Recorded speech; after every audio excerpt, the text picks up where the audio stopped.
নমস্কার বন্ধুরা, স্বাগত জানাই অডিও স্টোরি বাড়িতে। দীর্ঘ প্রতীক্ষার পর আজ থেকে আমরা শুরু করতে চলেছি এক সম্পূর্ণ নতুন এবং মন ছোঁয়া অডিও সিরিজ। তবে শুরু করার আগে আপনি যদি আমাদের চ্যানেলে নতুন হয়ে থাকেন, তবে পরবর্তী সব পর্ব সবার আগে পেতে এখনই চ্যানেলটি সাবস্ক্রাইব করে পাশে থাকা বেল আইকনটি প্রেস করে দিন। এবার শুরু করা যাক আজকের বিশেষ নিবেদন। পশ্চিমের একটা বড় শহরে এই সময়টায় শীত পরিপরি করিতেছিল। পরমহংস রামকৃষ্ণের এক চেলা কি একটা সৎকর্মের সাহায্যকল্পে ভিক্ষা সংগ্রহ করিতে এই শহরে আসিয়া পড়িয়াছেন। তাহারই বক্তৃতা সভায় উপেন্দ্রকে সভাপতি হইতে হইবে এবং তৎপদমর্যাদানুসারে যাহা কর্তব্য তাহারও অনুষ্ঠান করিতে হইবে। এই প্রস্তাব লইয়া একদিন সকালবেলায় কলেজের ছাত্রের দল উপেন্দ্রকে ধরিয়া পড়িল।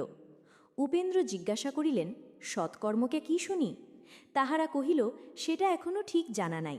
স্বামীজি বলিয়াছেন, ইহাই তিনি আহুত সভায় বিশদ রূপে বুঝাইয়া বলিবেন, এবং সভার আয়োজন ও প্রয়োজন অনেকটা এই জন্যই। উপেন্দ্র আর কোনো প্রশ্ন না করিয়াই রাজি হইলেন। এটা তাহার অভ্যাস। বিশ্ববিদ্যালয়ের পরীক্ষাগুলি এতই ভালো করিয়া পাশ করিয়াছিলেন যে ছাত্রমহলে তাহার শ্রদ্ধা ও সম্মানের অবধি ছিল না, ইহা তিনি জানিতেন। তাই কাজে কর্মে আপদে বিপদে তাহারা যখনই আসিয়া পড়িয়াছে, তাহাদের আবেদন ও উপরোধকে মমতায় কোনো দিন উপেক্ষা করিয়া ফিরাইতে পারেন নাই। বিশ্ববিদ্যালয়ের সরস্বতীকে ডিঙাইয়া আদালতের লক্ষ্মীর সেবায় নিযুক্ত হইবার পরও ছেলেদের জিমন্যাস্টিকের আখড়া হইতে ফুটবল ক্রিকেট ক্লাবের সেই উঁচু স্থানটিতে গিয়ে পূর্বের মতো তাহাকে বসিতে হইত।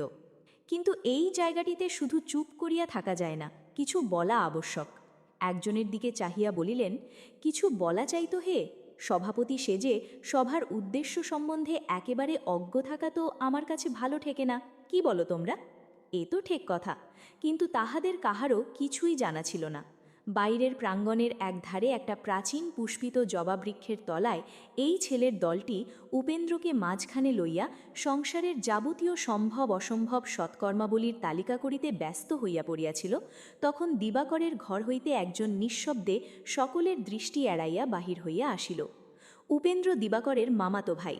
শিশু অবস্থায় দিবাকর মাতৃপিতৃহীন হইয়া মামার বাড়িতে মানুষ হইতেছিল। বাইরের একটি ছোট ঘরে দিনের বেলায় তাহার লেখাপড়া এবং রাত্রে শয়ন।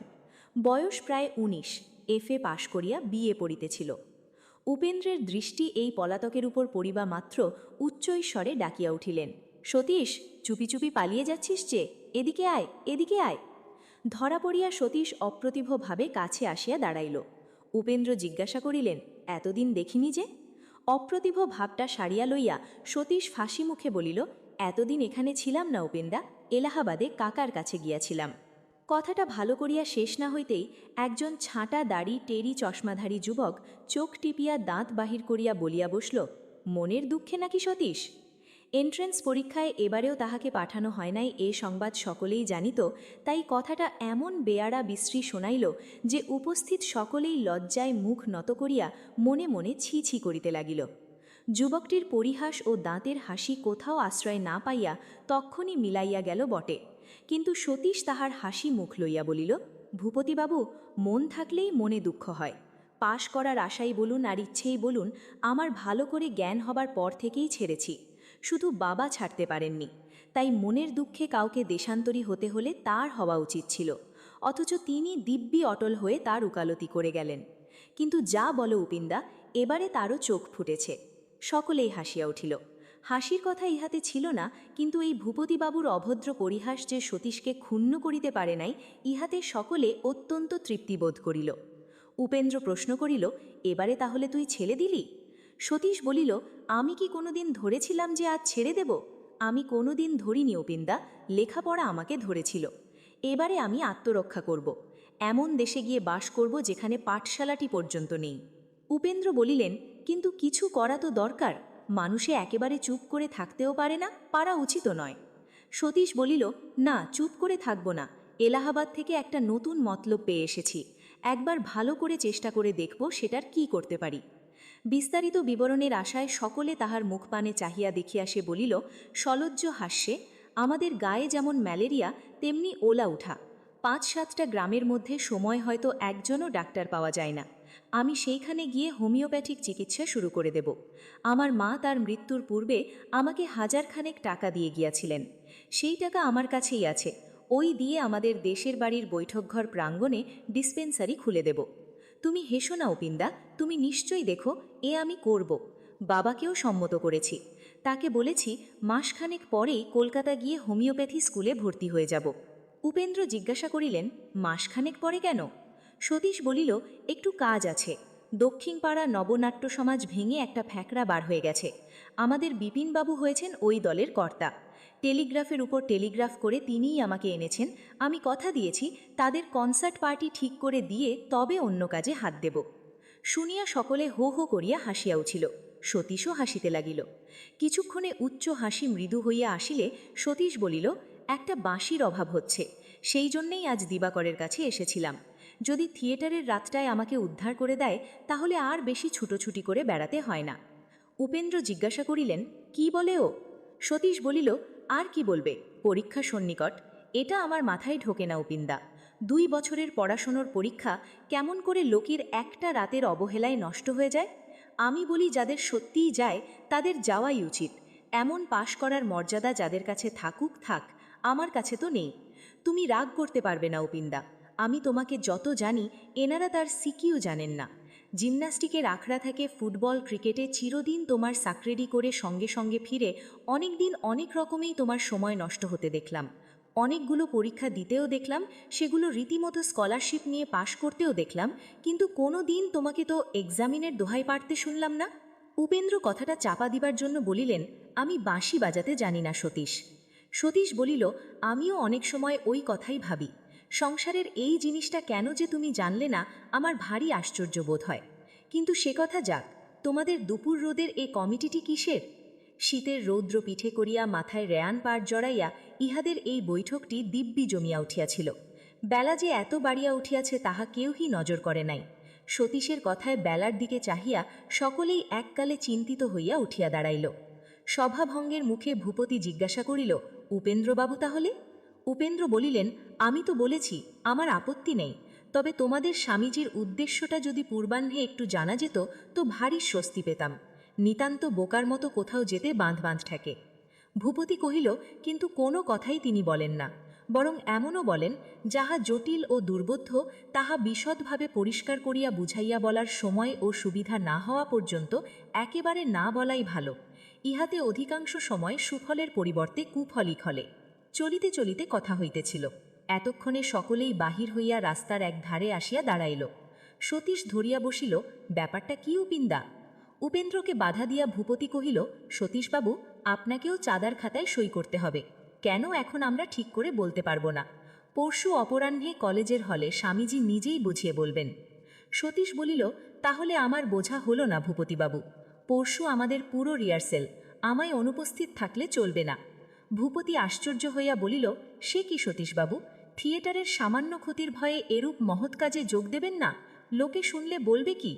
সতীশ কহিল, লোকে না শুনেও অনেক কথা বলে, সে কথা নয়, কথা আপনাদের নিয়ে। কিছু না জেনেও এই অনুষ্ঠানটিকে আপনারা যতটা মহৎ বলে নিঃসন্দেহে বিশ্বাস করতে পেরেছেন, আমি যদি ততটা না পারি তো আমাকে দোষ দেবেন না।